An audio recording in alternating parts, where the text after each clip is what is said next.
കാരണം ഇതിന് അൾട്ടിമേറ്റായിട്ട് ഇതൊരു ആത്മീയ മീൻസ് നമ്മൾ കാണിക്കുന്ന ട്രഡീഷണൽ ആത്മീയ പരിവേഷങ്ങളൊന്നുമല്ല ഇവിടെ കാണിച്ചിരിക്കുന്നത്. കാരണം നമ്മൾ ജീവിക്കുന്ന ഈ ഒരു ഭൂമിയിൽ എങ്ങനെയാണ് മനുഷ്യന് എക്സിസ്റ്റ് ചെയ്യേണ്ടതെന്നുള്ളതാണ്. എന്തായിരിക്കണം അവൻ്റെ യഥാർത്ഥ കാഴ്ചപ്പാട്. കാരണം ഇപ്പം ഇതിൽ ഇവർക്ക് വന്നിരിക്കുന്ന ഒരു ഇതെന്ന് വെച്ചാൽ മാനസികമല്ല, യഥാർത്ഥത്തിൽ ഈ ഭൂമിയിലെ എക്സിസ്റ്റൻസിനെ തിരിച്ചറിഞ്ഞ അവർ ഇടപെട്ട ആ തലങ്ങളിലെല്ലാം അവർക്ക് ഈ സമൂഹത്തിൽ നിന്ന് എന്താണ് ലഭിച്ചത്, ഒരു മനുഷ്യൻ എന്ന രീതിയിലുള്ള എസ്പെഷ്യലി ഒരു ലേഡി എന്ന നിലയിൽ അവരെന്ത് ഫേസ് ചെയ്തു, എന്താണ് അവർക്ക് ലൈഫിൽ ഉണ്ടായിരിക്കുന്ന ഒരു ഫീഡ്ബാക്ക്, അത് ആ ടൈമിൽ അവർ പുറത്തേക്ക് കൊടുക്കണം എന്ന പലർക്കും തിരിച്ചറിവുകൾ ഉണ്ടാവുന്നുണ്ട്. ജീവിതത്തിൽ പല അനുഭവങ്ങൾ വരുമ്പോഴും തിരിച്ചറിവുകൾ ഉണ്ടാവുന്ന മനുഷ്യരുണ്ട്. പക്ഷേ അത് സമൂഹത്തിൽ കൊടുക്കുക എന്ന് പറയുന്നത് എല്ലാവർക്കും സാധിക്കുന്ന ഒരു കാര്യമല്ല. അപ്പം ഇന്നത്തെ കാലത്ത് സോഷ്യൽ മീഡിയ യുഗമായതുകൊണ്ട് അവരതിനെ യൂസ് ചെയ്തു. ഒരു സ്ത്രീയും കൂടിയാണ് അവർ.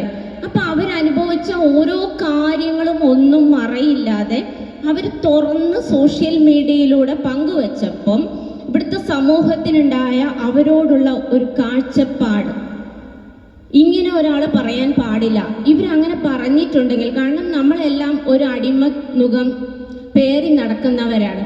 അതിനപ്പുറത്ത് നിന്ന് സ്വതന്ത്രതയിലെ എക്സിസ്റ്റൻസിൽ നിന്ന് റിയാലിറ്റിയെ കുറിച്ച് അവർ വെളിപ്പെടുത്തുമ്പോൾ നമ്മുടെ സോഷ്യൽ മീഡിയയിൽ അവർക്ക് വരുന്ന കമൻറ്റുകളാണ് ഓരോന്നോരോന്നും അതിനെ അവർ പ്രതികരിച്ചു തുടങ്ങിയ ഒരു അൾട്ടിമേറ്റ് ആയിട്ടുള്ള ഒരു രൂപമാണ് നമ്മുടെ മുന്നിൽ എന്നുള്ളത്. പക്ഷെ അവരൊരു സ്വാമിയാണെന്നോ സ്വാമിനിയാണെന്നോ അല്ല. പക്ഷെ ഇവിടെ എന്ന് വെച്ചാൽ അവർ പറഞ്ഞ കുറേ സത്യങ്ങളുണ്ട്.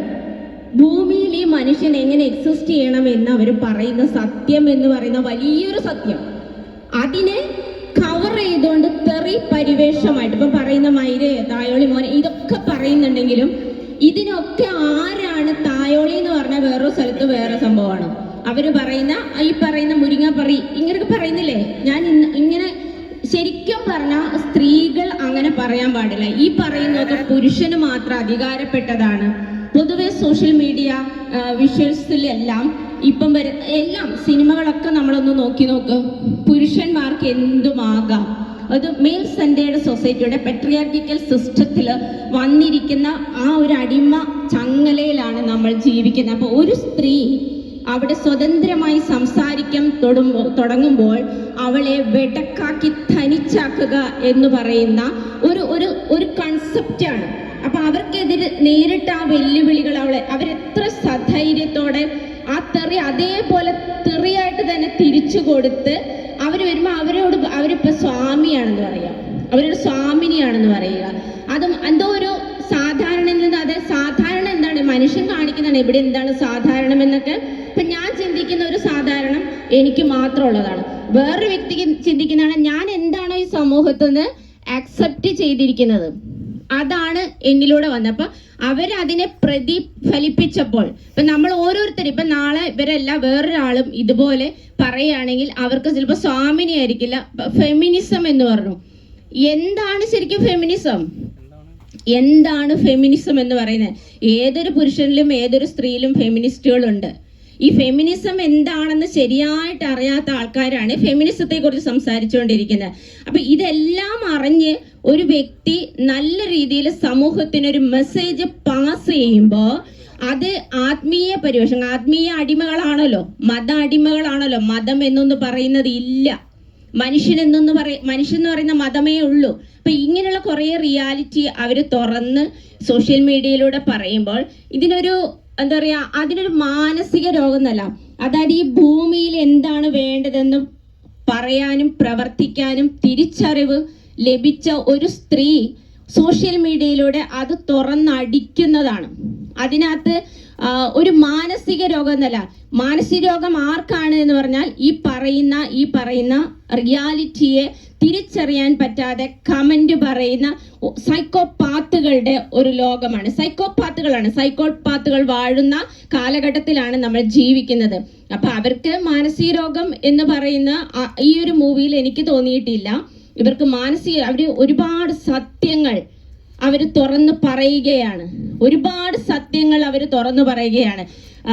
ഭാര്യാഭർത്തൃ ബന്ധം, കുടുംബ ബന്ധം, സ്വാമിമാരെ സൃഷ്ടിച്ചെടുക്കുന്ന സമൂഹം, പലരുടെയും സൃഷ്ടികളാണ് ഇവിടുത്തെ ഗുരുക്കന്മാരെല്ലാം. അത് അറിയുന്ന ഒരുപാട് ആൾക്കാരുണ്ട്. ഒരുപാട് ആൾക്കാർക്ക് എന്നെ പോലെയുള്ള ഒരുപാട് ആൾക്കാർ പറയേണ്ട കാര്യങ്ങൾ അവർ പറഞ്ഞിരിക്കുകയാണ്. അതിനൊരു ഭ്രാന്താണ് എന്ന് എനിക്ക് ഒരിക്കലും തോന്നിയിട്ടില്ല. നല്ല തിരിച്ചറിവ് കിട്ടിയ ഒരു വ്യക്തിത്വം, ഈ കാലഘട്ടത്തിലെ നല്ല തിരിച്ചറിവുള്ള ഒരു വ്യക്തിത്വമാണ്. അവരുടെ ആ ധൈര്യത്തോടു കൂടി അവർ തന്നെ മുന്നോട്ട് പോകണം. ഇതുപോലെ ഒരുപാട് പേര് തുറന്നു പറയാനായിട്ട് വരണം. അപ്പൊ ഈ പറയുന്ന പോലെ ഈ സന്യാസിമാരുടെ ഒരു യുഗമായിട്ട് ഇത് മാറും. സന്യാസി എന്ന് പറയുന്ന യഥാർത്ഥ സന്യാസം അപ്പൊ അവിടെ നമുക്ക് ഭൂമിയിൽ എക്സിസ്റ്റൻസ് ആയിട്ട് നമുക്ക് മനസ്സിലാവില്ല. അവര് സന്യാസിയാണ്. ഈ സന്യാസം എന്ന് നമ്മുടെ കൺസെപ്റ്റിൽ എന്താണ്? ലൗകിക സുഖങ്ങളും തിരിച്ചറിവുകളും എല്ലാം വെടിഞ്ഞ് ഒരു അറ്റാച്ച്ഡ് ഡിറ്റാച്ച്ഡ് മൈൻഡിൽ നിൽക്കുന്ന ആൾക്കാരാണ് സന്യാസിമാര്. യഥാർത്ഥത്തിൽ അവരതാണ്. അവരൊരിക്കലും ഇമോഷണലി ഒന്നിനോടും അട്രാക്റ്റഡ് അല്ല.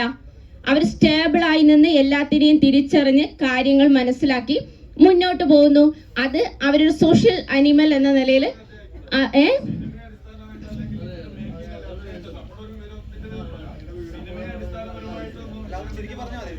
അവര് ചോദിച്ചത് ഇതൊരു മാനസിക രോഗമായിട്ട് കാണാൻ പറ്റുമോ എന്നല്ലേ ചോദിച്ചത്.